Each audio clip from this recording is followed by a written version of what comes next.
If you're updating your closet for summer, you need dependable clothes that you can wear anywhere, whatever you're doing. And for that, you can look to American Giant. American Giant makes clothing of exceptional quality for people who want something more than the status quo offers.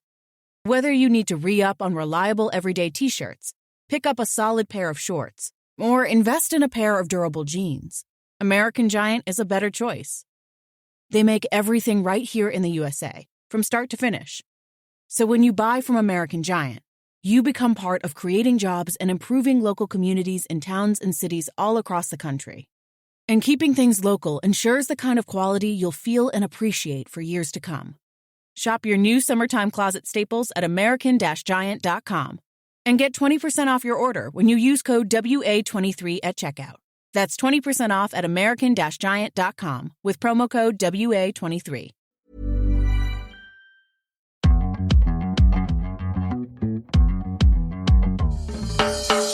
Itamar and Sarit, and they run Honey & Co. Honey & Co, they've been going for a few years now. They've got a couple. I think they've got 3 different restaurants. They've got like a bakery, then they've got 2 other restaurants, and the food is just so wonderful. They've got this absolute fulsome, homely energy when they cook. I read a review of their book, Fire and Smoke, and I thought, oh yeah. And I just loved the way Itamar spoke about food. And then I tasted their food at the restaurant a few months later, and I was like, oh, this is all so inextricably linked. Like, who they are is hugely in their food. They are Israeli, so their food is like Levantine. So it's really interesting mixture of that whole strip of the world, you know, kind of bulgur and beautifully slow-cooked meats and beautiful dressings and a lot of barbecuing, actually. Yeah. And we're very excited that their guest is Polly Russell, who's an incredible food historian. And what a job! What a job!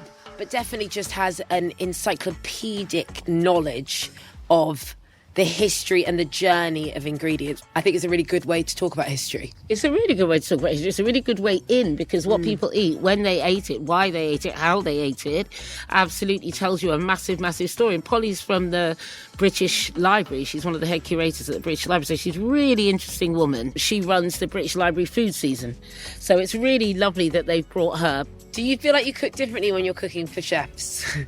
I think I might make more things, because I just want, I mean, for me, it's not really about trying to impress people, because if you try to impress people, inevitably you it's shit. So the thing to do is just to try to do things that you know are really delicious, and then inevitably that will make people happy. It's not about impressing people, it's about making them happy, which is I'm much more interested in. Oh yeah, she's a big people pleaser through her food. There might be 2 more dishes extra on the table, because I want them to feel like, yeah.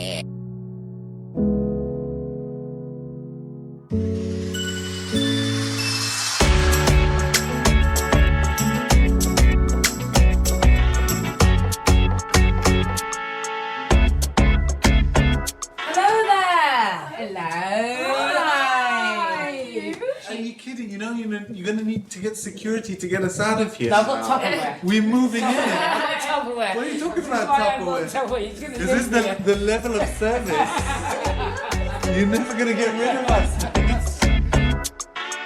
Should we say who we're talking to? Yes. We're talking to Itamar and Sarit, who are my lovely friends from Honey & Co.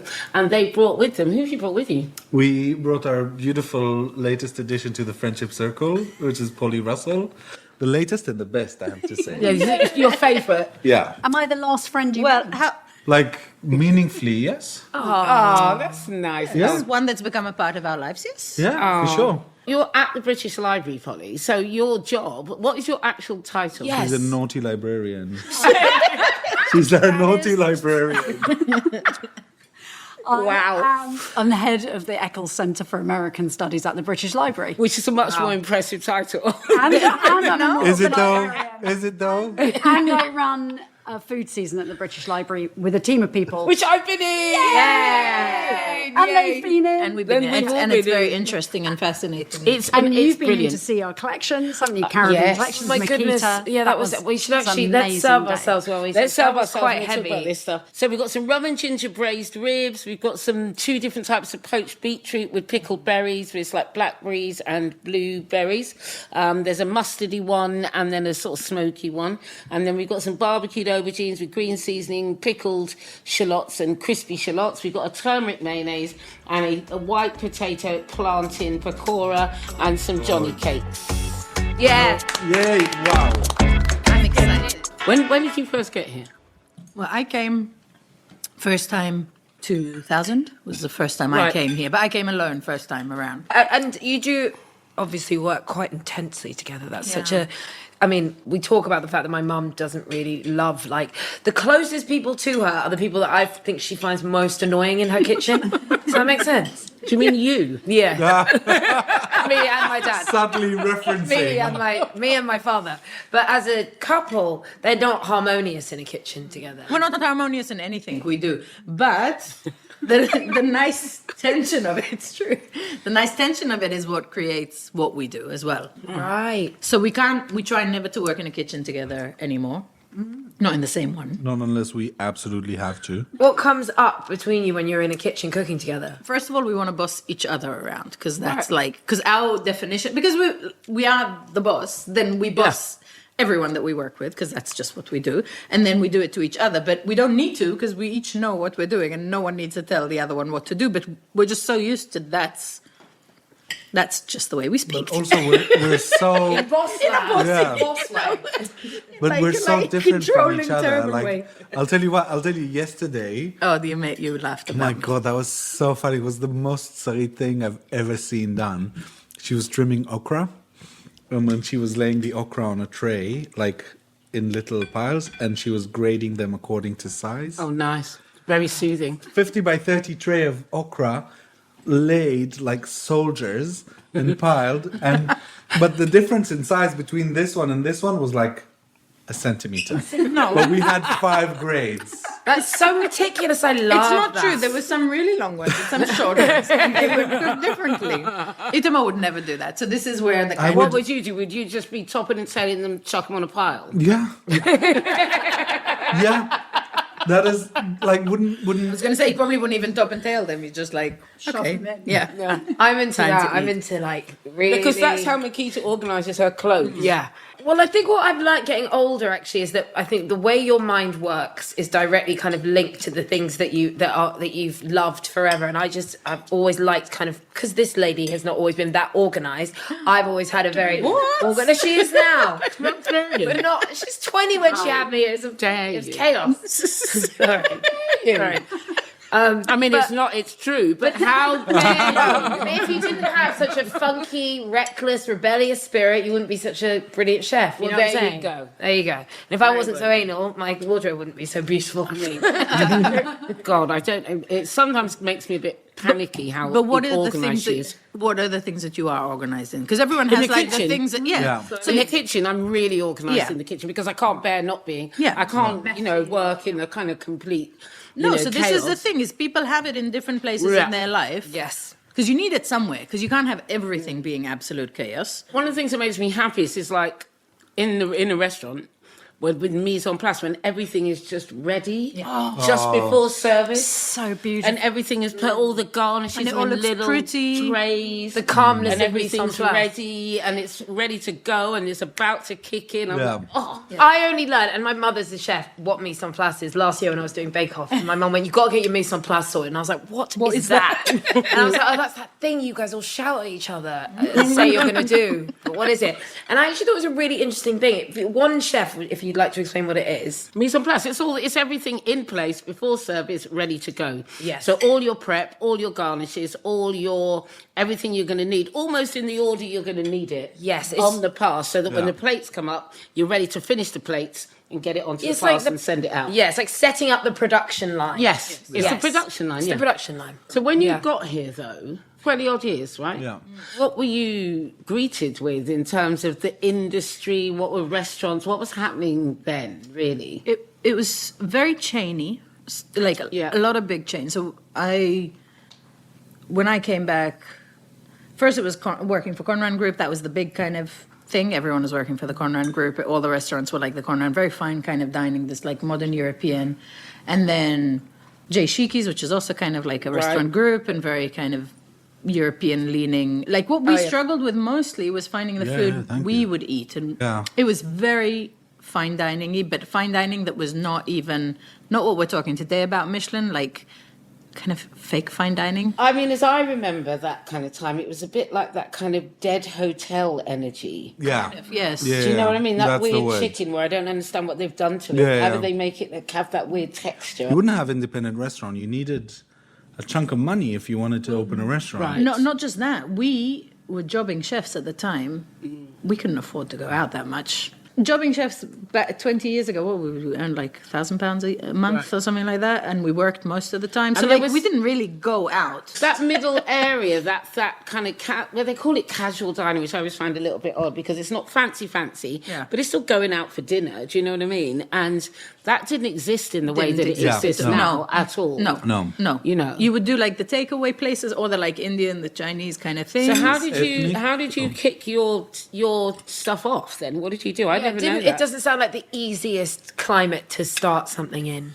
Well, we did, when we opened Honey & Co., we came back from Australia and they had the most amazing scene, and you would go to these like really young, vibrant places. And independent. Independent. And we thought maybe, people want that sort of non-corporate thing. And it was kind of like the tail end of the financial crisis in 2010, 11, 12. And you could still kind of like wrangle through. And our place was tiny. Do you remember the first Honey & Co. was kind of like the size of this table? Oh, in Warren Street, yeah.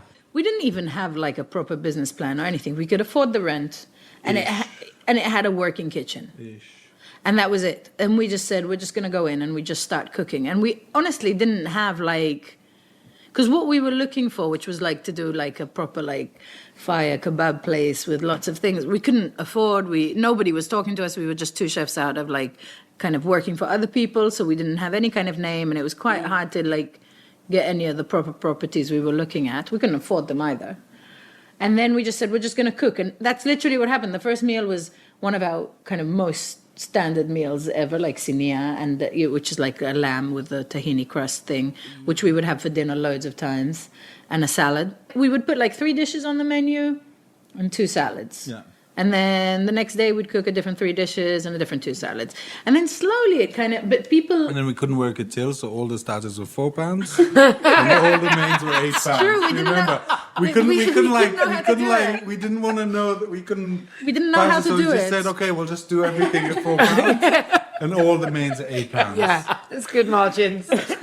So funny. And what were people like? Did people respond quickly to it, like quickly, or did it take quite a long time? No, it was so fast. Wow. And we didn't expect it at all. Because we were so like naive and didn't know anything, we didn't even do any definitely we didn't do any market research on where the location was. Right. We knew nothing. We went to Warren Street Tube. We said, there's a lot of people coming out of this station in rush hour. They must need to eat something. That was our market research. Polly, you got to pick it up with your hands. Go for it. You got to use your hands. Got to pick it up. Come on, Polly. Come on. I know you're in a white silk blouse. Yeah, she's trying to protect them. That is what's scaring me. That is terrifying.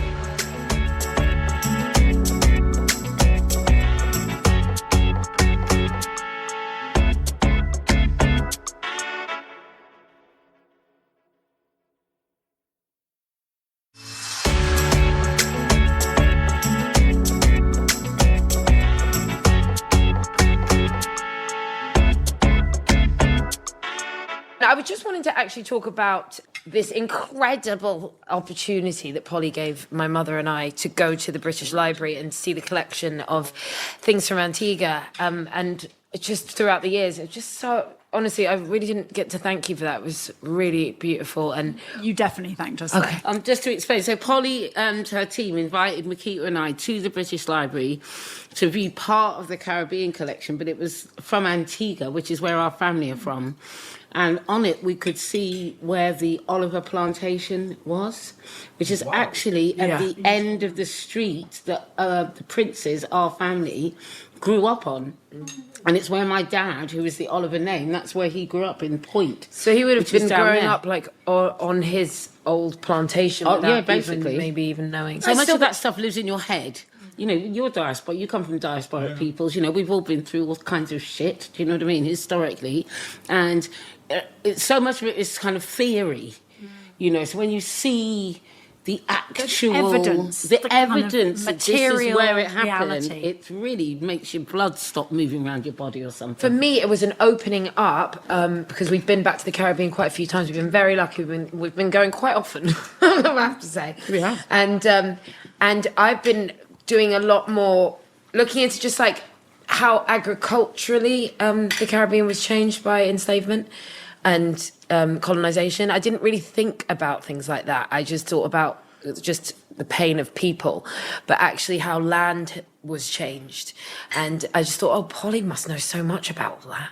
Well, I know a tiny bit, but definitely like Nicole Rochelle Moore, who you Oh, met. God, yeah, and, she was she's amazing. She's the incredible. Caribbean curator. She's Yeah. just incredible. Well, you saw her talking the other day at the British Library. But just And talking other about the colleagues, but just history the of through just- food. And, through food, and just how those collections map those unbelievable and devastating changes, you know, whether it's on maps, whether it's on manuscripts, whether it's on newspapers, that we've got these collections that tell these stories and make real the histories that, you know, generations live with, the But consequences I of them. want to say to you, it means so much that you're opening up in the ways that you are, and the conversations that are happening at the British Library and the things that I've been part of really mean a lot to me, Polly, and I'm really grateful to you for it. Honestly, it's special and it's really important, and it makes you feel seen, and it makes you feel heard, and it makes you feel like people give a shit, and those three things are.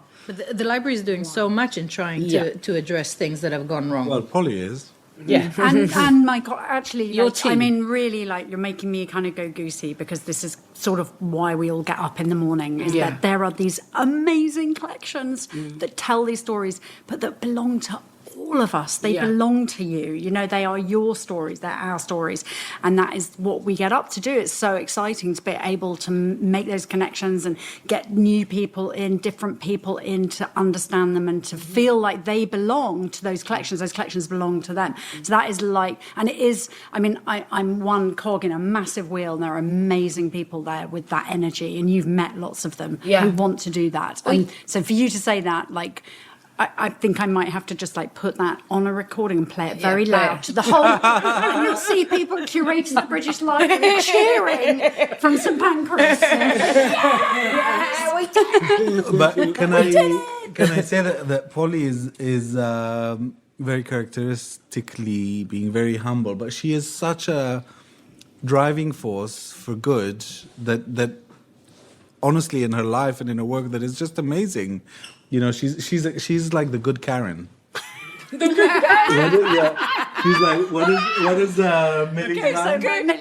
My 18-year-old daughter, who obviously very begrudgingly would ever say anything nice to me because she's 18, she's like, oh, Mum, the thing about you is you're always like sort of Karening the fuck out of shit for good. But it's sort of good. Like, you kind of are sharp-elbowed, but you are sort of good, but still annoying. That's absolutely amazing. This is the best line. Shit for good. It's like, that's, you know what? I guess that's okay. Polly, honestly, I think that's her saying I love you. Like, it's like I love you when I see you. Do you guys know how to relax and rest? I don't know many chefs that are that wonderful. Yeah, do you at it. stop, Sarit? Do you stop? We do. We love a good holiday. Yeah. And we Yeah, love... how often do you have them? It depends, and it depends what's happening. If you talk to us like this month, where there's after a streak of like kind of, we feel like a bit guilty because we've just kind of Been away. been away quite a bit. We went to Amsterdam to see the Vermeer exhibition, and then we went to Italy to one of our friends who used to be our pastry chef's wedding, which was amazing. How does a chef know when to step out of the kitchen? When their number 2 says to them, When you can. You're, like Julia says to us, she's our head exec chef. She says to us, you're sabotaging your own business. Please step away from the kitchen now. Really? So when your number 2 says that to you, you know, okay. Is she maybe quite I need strict with you? Yeah. Julia, With everyone. Is she? Julia is amazing, but she But knows you to need say to somebody us who cares because that you know the problem is Itamar and I, when we started cooking, we would come into the kitchen and we would just cook. You know, throw this in a pot, throw that in a pot, da da da da da da. So then we started writing recipes, and they actually followed them, which meant the food that was going out every day was the same food. So now we come into the kitchen and we're just like, oh, let's put a bit of that. Oh, we can change it. And And she's it's like, like, stop, please don't do please that. don't do that. Don't just add something else to the food. Yeah. We have a recipe for a reason. Yeah. Because it's costed and it works and it's delicious. We're in a Please rhythm. step We'll away like from my it. kitchen. Get out of my kitchen. But so was this is interesting to me. For me, the most difficult part of any of it, all of it, writing anything, restaurants, has been the like quantifying. With the tiny Yes, spoon. so- 5 grams of cinnamon. Yes, so this is something that we had to learn because we had to teach these guys Yeah. how to cook. And because we couldn't continue, because at the beginning we used to work like 16 hours every day, all the time. And it's impossible to continue that forever. And then you're holding it all in your Yes, head. and it's all there, Someone and goes, it- how do you make this so-and-so? And you have to go and show them every time. So we 'cause you've had made to it learn different. to write recipes, and we had to learn to write recipes that actually work Work. to produce the food we want to do. So it was a necessity of the thing. I never thought about writing a cookbook until we started writing down all the recipes of honey and coal. I don't believe in recipes. Really? We very rarely use someone else's recipe unless Yeah. we're doing an event with them and we're cooking their food. Yeah, because I think Mum writing her book just now. You've Yes, never that's worked the in hardest such a bit. recipe way in your life. Because I said, "Oh, I've never tried to cook one of your recipes," and you said because you wouldn't have ever. I never wrote anything down. Like that. Down, not really. That's the hardest bit. So the writing bit, the text, the prose, all of that, fine. Just, I can chat for England and I like to chat and that's just me chatting. Well, But you're a storyteller. Yeah, and that bit of trying to like make, consistently make it exactly the same way every single time. There's this brilliant restaurant that I love in Marrakesh called Al Fasia. Yeah, and it's yeah, the yeah. one with all the women. women. The women, Yeah. yeah. The women Have you been there? Yeah. Amazing. What is it? It's amazing. Women cooks. It's the food from Fez, which is in the north of Morocco, and it's run by these 2 sisters, very unusual in Morocco. But I went into the kitchens there, and they don't have anything written down. At all. And there's like 15 people, there's 15 women in this kitchen, and they just all know exactly how to make every single one of these dishes. It's not even in her mind, it's in her soul, you know what I mean? She could do it asleep, in the probably. Yeah, and they just don't write any of it down. We went with our team to Israel. We went to cook with an Arab family in one of the villages near my parents. So they still live in the traditional way where it's a 3-story house. So the grandparents live on the ground floor. Their first generation children live on the first floor, and their children live on the top floor. And the grandmother downstairs cooks for everyone. And as they die, they go down. They go down. It's They do. true. And if they Yeah. haven't died yet, they'll build an extension and another, and so the next kids would live upstairs. Anyway, they were a lovely, lovely family, and the mother was cooking with us, the grandmother actually, I would say, and she also didn't have any recipes, and everything was by feel, everything was by touch, everything was by saying, and she would say to us, yes, you can cut it like that, but it would be the wrong way to cut it, but you can do it that way. And we're like, okay, so tell us how to do it. But everything's done with like a small paring knife, nothing is like, definitely no chef knives, no chopping boards, everything by hand or in your hand. Yeah. And it was funny because you take a group of chefs and they're sitting there and they see a completely different way of producing food, thinking about food, tasting. And then she was making kibania with us. Have you ever had this? It's like a raw lamb with bulgur wheat. It's a very, very traditional dish, and every one of the chefs was quite dubious about eating this because, Raw lamb. yeah, because first of all, we don't eat raw lamb here. It's not really something that's ever done. And when you're kind of in a village with a house that I don't even know if there was a fridge in the house, to be honest. And they were all like, oh, really, are we going to eat this? Or they were all looking at me while They she was couldn't making stop. it. And it's like you pound the lamb, it's a very long process of kneading it and making it. And they were all like, ooh.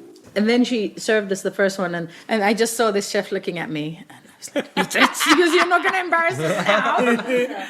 And he took a bite and he was like, oh my God. Oh and then my the guys God. started eating it and they just couldn't stop. I think they ate like... We couldn't stop. No, it was delicious. So delicious.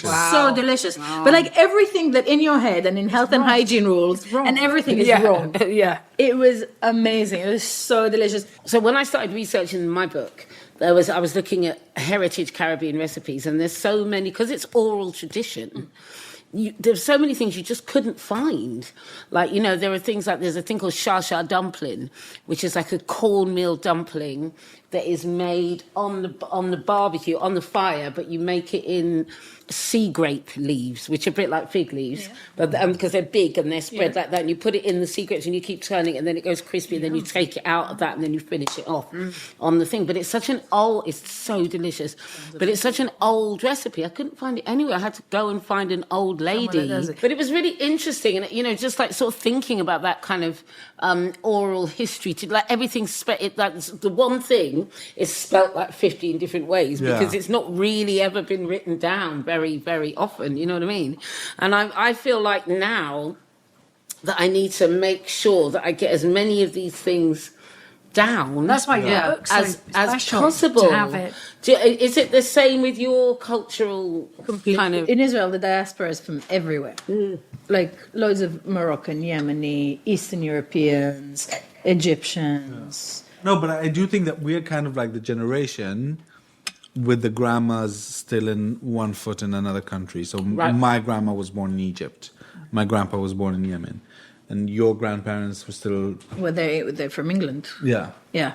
I think it's kind of like the step after. That's all the information that could be done. And actually, a friend of ours in Israel does that. She collects all of these recipes for a museum. Oh, just right. Yeah. An archive of food and traditions and... But kind of like this generation is gone, dead. Yeah. And now we have this material, what we remember, and we can mess around with it and do some damage. Yeah, because then once you understand that and you know those recipes and you know that heritage like properly, then you can start going, oh, maybe I'll do this with the tamarind, or maybe I'll do this with... I mean, obviously, aunties and grannies, and I don't really like they don't you to appreciate do that. No. They don't appreciate I put plantain in fungi quite recently. Fungi is like our cornmeal dish, like a bit like polenta, but we make it a bit stiffer. And normally it has okra and onions running through it. It's absolutely delicious. And you have it with saltfish and stuff. Yeah. And I made a plantain coconut one, and it's really, really good. But literally... Did not go down well. There's old people looking at me like, oh, what have you done? like, what is your problem? I'm like, I'm just having fun. Yeah. They're like, whatever. But I think that generation holds on to those things like that. Yeah. Because they need to know who they are. Yeah. It's like it gives them their direct connection, their direct route back to all the things that are important to them and all the things that they are terrified of losing and have always been terrified of losing, in a way that our generations, I mean, I'm older than you guys, but our generations probably are less, we're a bit more blasé about it. We don't need it so much. But this is why I thought, like, when we started Honey & Co. and we started thinking about this, like, for me, authenticity was so important. Like, it had to be like the aunties. It had to be like the aunties. But now I'm just like, fuck the aunties. It needs to be... That's too strong. Fuck the aunties. No, because I'm saying, you know, yes, it was really important for them because that was the identity. Yes. But for us, it's something else. It's about pleasure. It's about joy. It's about coming together. It's about reaching out from my aunties to yours. To my aunties, yes. This is what matters now. Yeah. Right. It's and not about if it being means like ossified. 3 fingers of oil instead of 1, then I know what I'm going. Like, and actually, when people be like, yeah, but this is not how we do it, you're exhausting me, man. I'm not interested anymore. Also, what I think is interesting, it's not how you do it, it's how I do it. Yeah. And every household is different anyway. So even if you had like the one thing, curry goat or whatever, every household's different because recipe, everybody's cooking a slightly different version of curry goat. And everybody had a nervous breakdown because I put chocolate in my curry goat. Yeah, and that's when the aunties came from. Good. They come for you, though. In person, I had to talk to someone for 45 minutes. Oh, no. But why I put chocolate? I said, because it's good. Yeah. This is my final answer. This is kind of a conversation that annoys me about all the, like, there's this whole thing about, like, publishing a recipe and people saying to you, oh, but that's not what it is. Like, we have spoken about this before, and I'm always really interested in this, and I just think we can't stop talking about it until it changes, really. Like, the ideas of how excellence is measured in a kitchen, in an industry, in our industry, in this country, there's Michelin, and then there's so-called casual dining, and then there's kind of fast food or / street food or whatever. And there's like one of the best noodle places I know is just these two boys in a little truck down on the South Bank, and they make the best noodles. They make the best absolute noodles. South Bank. I just think that. Do you see the industry shifting at all away from those ideas of Michelin excellence, and there being any other ways to look at it? I think the financial model is screwed. Like the Michelin restaurants, they don't have the financial model. And, with labor costs, it doesn't happen.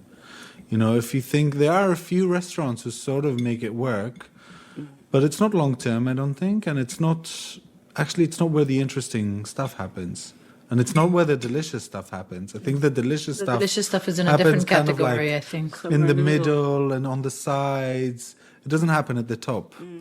The top where it goes to die, or the Michelin top. And is the top resistant to that change? I think it's an interesting thing. It's actually an interesting conversation to have specifically with you, because the show you host, Great British Menu, we watch avidly. We have for many, many years. But even for us, we came from the place of like admiring all the less like kind of fine dining thing to like saying, oh my God, they've got to like give space for more types of food. And we get quite angry when they're immediately like disqualifying a whole range of cooking that is kind of unfamiliar to them sometimes. Well, and that does happen a bit. No, that's why I think it's really good that we moved on in terms of the judging panel. Yes. Because there's a much broader palette. You've got Nisha who can like identify different types of cardamom at 200 paces. Do you know what I mean? Yeah. And no, but also isn't scared of spice. And is not scared of spice, but also knows spice and understands spice. And so does Ed, because he eats out everywhere in the world. And he's just Mr. Greedy. He loves it. And then Tom, who represents another kind of end of the industry.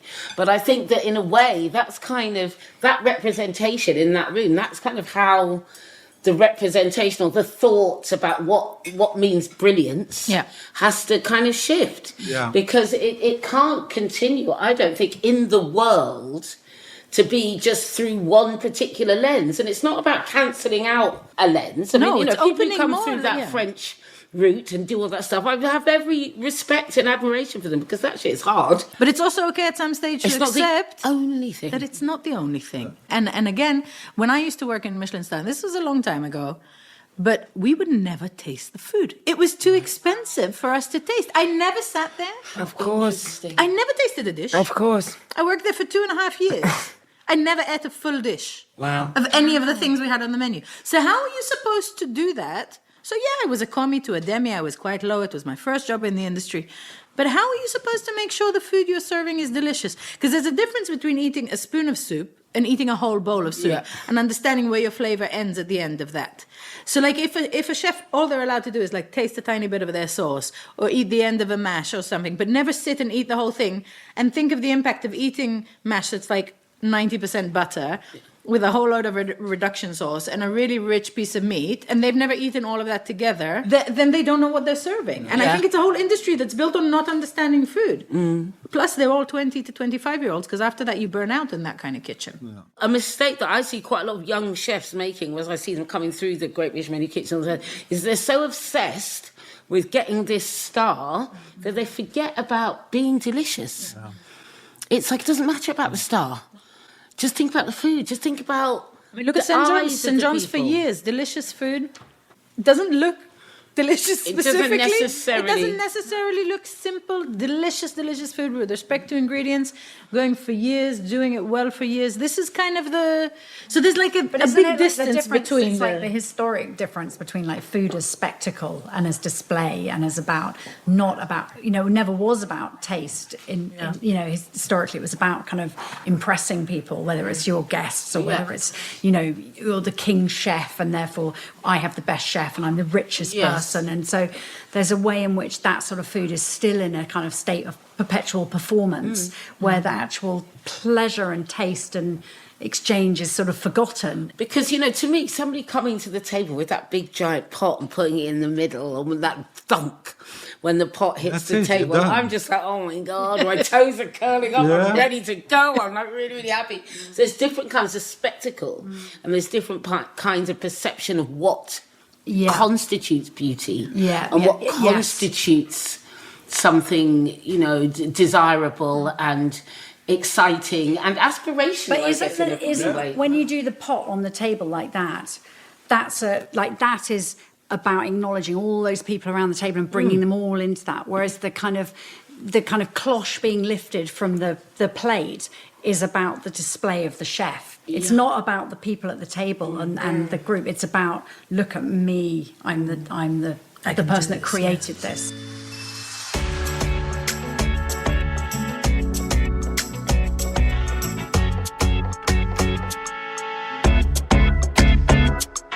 I want to ask you both one thing, actually, which is, what's the future look like for you? At the moment, it's full of change, which is going to be interesting. Because the pandemic really changed, everything. We thought we were on the way to stepping away from the business, handing it over to our exec team, and just kind of not really being involved. We thought we were going to focus on other things. And then the pandemic, and this was 2019, and then we were going to try and take a place in Greece for 6 months and see if we could set up something there, and and then the pandemic hit and everything just went and we ended up 100% back in the business in terms of everything, and saw the difference that it makes in a strange way. It's quite hard to when explain. you're fully involved. Yes. Yeah, Right. but for me, again, it's too early to say, but I think it's the making of us, to be honest. And I think that we're just starting now. Yeah, in That's a way, it kind of refreshed either the whole it's the end of us. It's just the beginning. No, it may be the end but of for us me, as I well. think We have to say this may be the end as well. Oh my God! We it's have like such we have a jeopardy. really big project on the go. Can we say? I mean, we're hoping that it's not too far in the future, and it's another location, but it kind of stemmed from everything that's happened, and it hopefully answers some needs that came up over the last few years. And if it works well, it would be amazing and will be the making of us. Or like we say, we sign the bankruptcy note. What did we say? If your dreams aren't big enough, if your dreams don't, If your dreams don't scare you, they're not big. they're not big enough. So it's They're shit scared of us. Every morning we're scared to leave the bed That and means- wake up crying. that means you are exactly on track. Honestly, So here's your dream. Cheers Here's to your you. dream being just Here's big to enough your to scare dream. the shit out of you. The bejesus, the bejesus, the bejesus. I mean, Guys, I have to say, this was beautiful. And actually, you guys are very beautiful together. so are you. You guys. Thank you so So are much, you. Emma. Back at you. Thank you. Thank you so much for coming. Honestly, it really is lovely of you to give us your time, because I know how busy you are. So I'm really happy to have you in our home too. Now you know where we live, so you can come back. That's really dangerous for you. You are honestly, you're 3 months away from a restraining order against us. I'm not even joking. I want It's to gonna say. be like, then again. Darling, get behind the sunlight. That was so nice. I mean, interesting having a third person there, but I really liked it. Itamar and Sarit brought us loads of honey and clove. Smoked almonds. Well, I'll take one. This, no, you won't. Because I really eat almonds. Yeah, this is chocolate and hazelnut babka. Oh my God. Don't touch it. Get away. Away from the Move, child, move.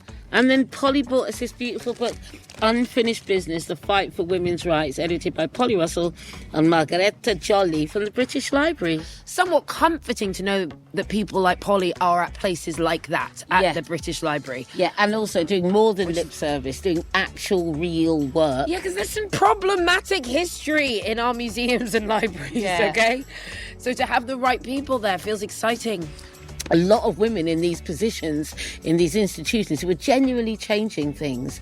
And I feel like that was a table full of guests who are changing things. You've got Itamar and Sarit doing this incredible food, working in the way that they do. You've got Polly at the British Library, really at the vanguard of pushing things forward, pushing change.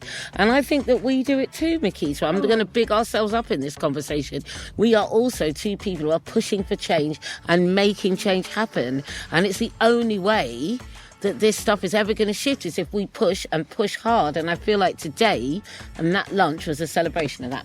Another triumph in the please tell us who you'd like to bring to lunch today. And people just seem to be bringing people they really love. They really love, who they have really deep connections with. And this is what's always happened in our life, right? So now I'm like, oh, Polly. Yeah, she's I'm going to hang out with Polly as well. Yeah, Polly. Because Itamar and Sarit, like if I'm at an industry thing, I'm like, oh, great, Itamar and Sarit here, cool. Yeah. I've got people I can talk to, it's going to be great. And then now Polly, I just feel like is a new person in our horizon.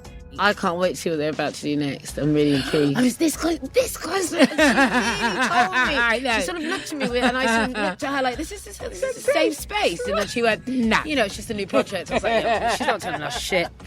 But we can't wait.